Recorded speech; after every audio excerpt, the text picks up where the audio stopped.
Welcome, young knight. My name is Taurus Randamar, commander of the Imperial Army. Spare me a minute of your time and listen to me for a while.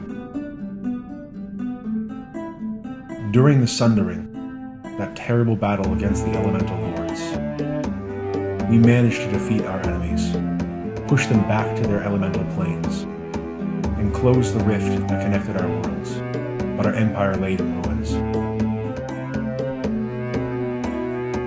The Emperor rallied the people. We are looking for heroes to restore our empire to its former glory. Heroes to march with pride out of the gates of Evergreen and reclaim our lands from the beasts. Heroes who will inspire the people and rebuild what was lost. Train wizards, warriors, and knights and assemble strong armies. Even forge alliances with griffins and dragons.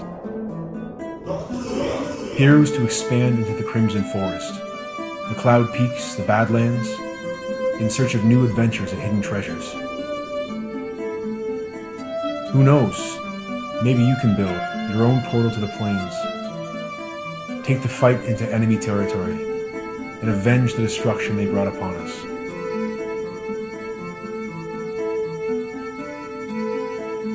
So what do you think? Do you have what it takes to be a hero? If your heart says yes, then I know the perfect place for you to start writing your own story.